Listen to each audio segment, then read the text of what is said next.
Hi everyone, welcome again to the Lacanian chalkboard. We Today I'd like to read you some parts of a book called The Cerebral Subject by Vidal and Ortega. And what I have in mind is to clarify why um, I think that psychoanalysis should insist on no point of contact with neuroscience and no point of contact with biology at all. That means no evolutionary time, no linear time, no conception of inside and outside, no brain theory of any kind involved for us to remain a relevant discipline, a discipline that has something to offer, something subversive to offer.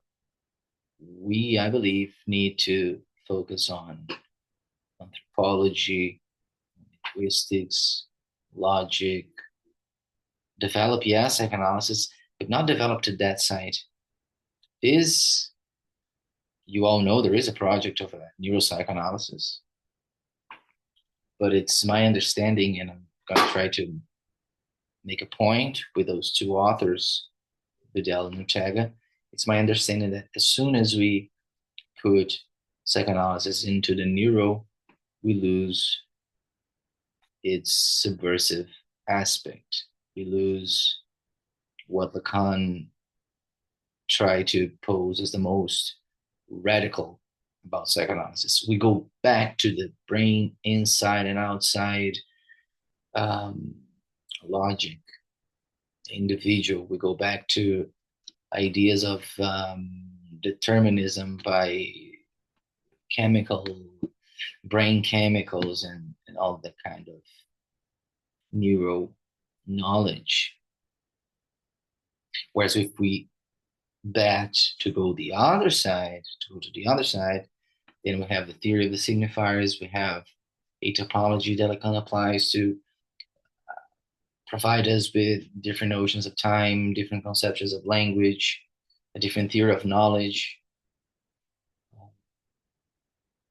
So yeah, let's have a look at what Vidal and Ortega have to say about the cerebral subject. It's an awesome book. I could not recommend it enough. It's actually the book is called Being Brains, Making the Cerebral Subject. So they this is the first chapter. They say the reason for thinking in terms of a subject is that views about what humans essentially are go hand in hand with concrete decisions about how to study them and how to treat them. And these decisions implicate processes of subjectivation. Um, these are processes involved in the production of ways of being in forms of reflexivity and technologies of the self. They make individuals what they are and contribute to shape their behavior and experience. So they go hand in hand. Views about what humans essentially are go hand in hand with concrete decisions about how to study them and how to treat them. Now, this is brilliant. This goes well both in a wider aspect, in the sense of, well, are you looking through psychiatry? Are you looking at the individual, psychology, CBT, or are you looking to the subject via psychoanalysis? But it also works for psychoanalysis as a not unified field. So you'll have Anna Freud, you'll have Winnicott, you have Lacanians, you have Freudo-Lacanians. Inside Freudo-Lacanians, you have different conceptions. You have that idea of Lacan by periods, the last Lacan, the Lacan of Jouissance, Lacan of the Rio. You have many ways of conceptualizing, of um, facing the problem. This is what I think is most interesting. So the way we evaluate something, the way we analyze something goes hand in hand with concrete decisions about how to study them. Can't stress that enough.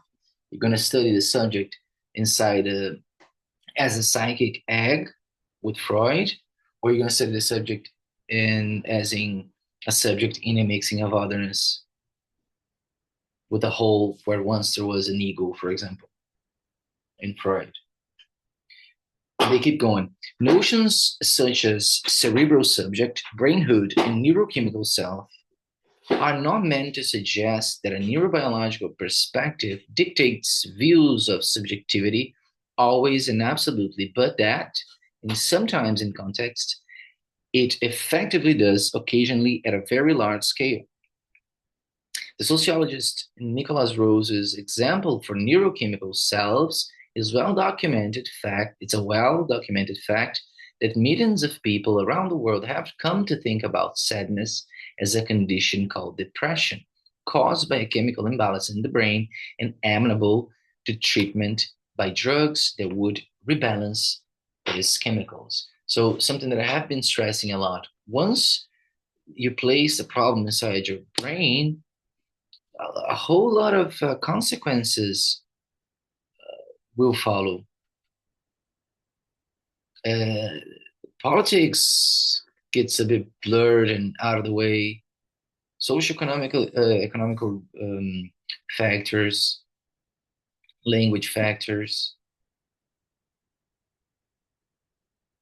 You're placing, you're becoming kind of a hostage of the brain, and then obviously all the difficulties that you might have will be treated in a certain concrete decision.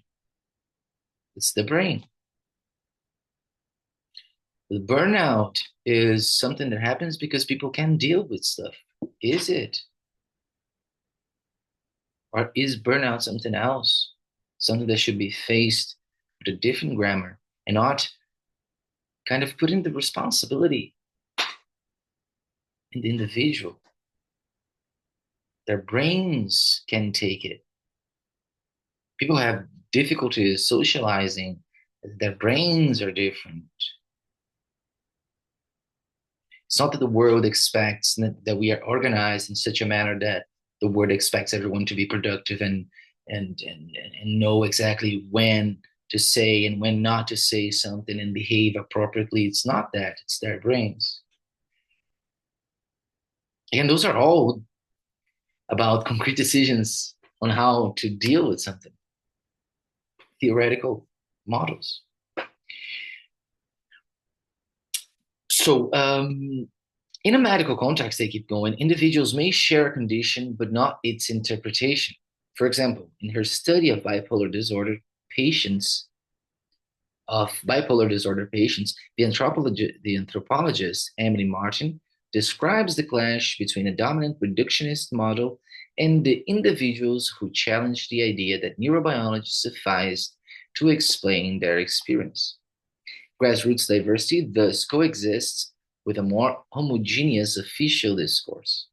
As is well known, much of psychiatry, including scientists at the head of major national mental health agencies, assert that there are no mental diseases, only brain diseases. Different consequences could follow, one being an emphasis on pharmacological medication and a restriction of access to psychotherapies with a huge impact on people's lives.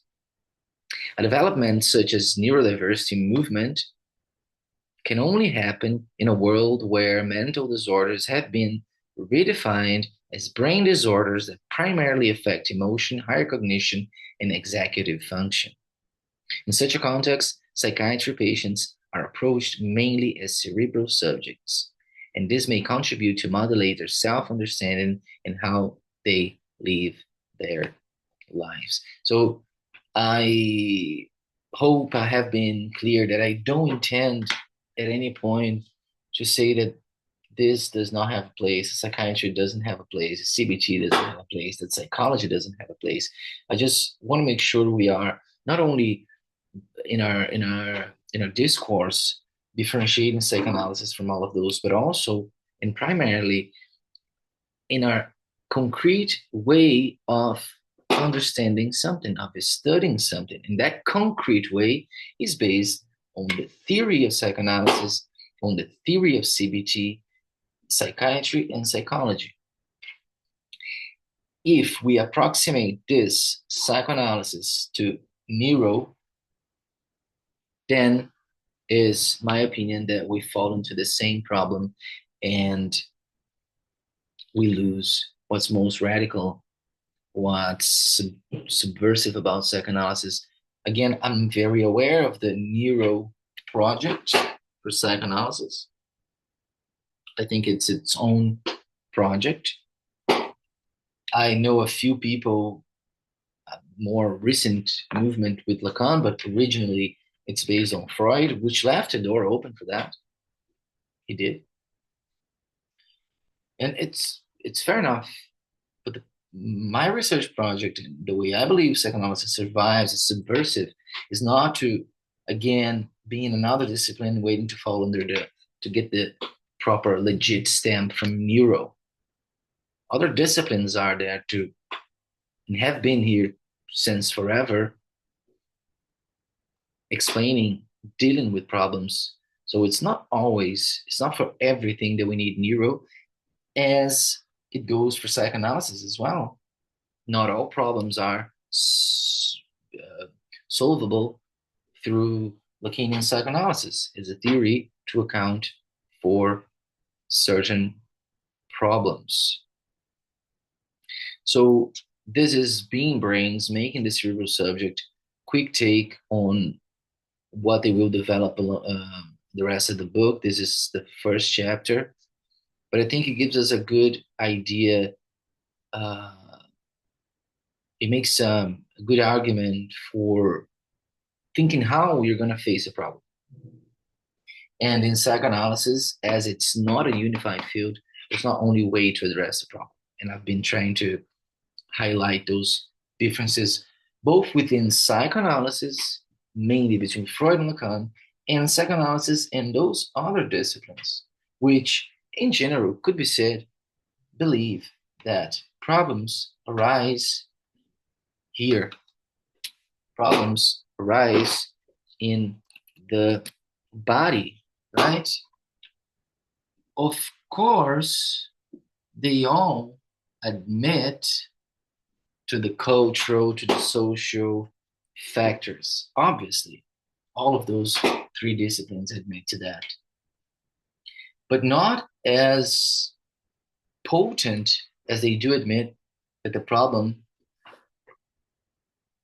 is here and that language is a result of a evolution. There was someone who spoke first and then spoke to someone else, and then language got more complicated. It's a whole world of knowledge that backs those theories versus a different background for psychoanalysis. For us, language is not a result of evolutionary genetic mutation. We don't take language like that. Language was there. Otherwise, language does not have the potency we expect to have. And so many other things that I've been trying to discuss here. So that's it for today. To place psychoanalysis as in opposition to those, we need to be very aware of what those things are doing. And we need to be very aware of what are the concepts, the framework that psychoanalysis operates with and from. How can we place psychoanalysis as an opposition, as an option, to be honest? Didn't work with psychiatry, nothing wrong with the brain, go to a psychoanalyst. Why? Because it's going to deal with the energies with too much drive, it's too much jouissances, lack of desire, all of those things that we learn to say, but they need to be well stated in a very well articulated set of theories so they make sense, so they serve as a theory to account for certain problems that maybe CBT, psychiatry, psychology were not enough. And yeah, we could add, of course, we could add other medical branches, people who come to a psychologist because they cannot stop eating, but there's nothing wrong with their bodies. And don't forget that Freud's patients were sent to him. Why? Because doctors could not find nothing wrong with their bodies. It was always a mistake to believe that things came from their bodies. It came from somewhere else, and Lacan tried to develop a theory to account for that somewhere else. So it's not that we are not somehow materialists in Lacanian psychoanalysis, because we do believe in the materialism of the signifier. We do work with that idea, but we're definitely not substantialists. Substances. Anyways, thank you again for watching, and see you next time.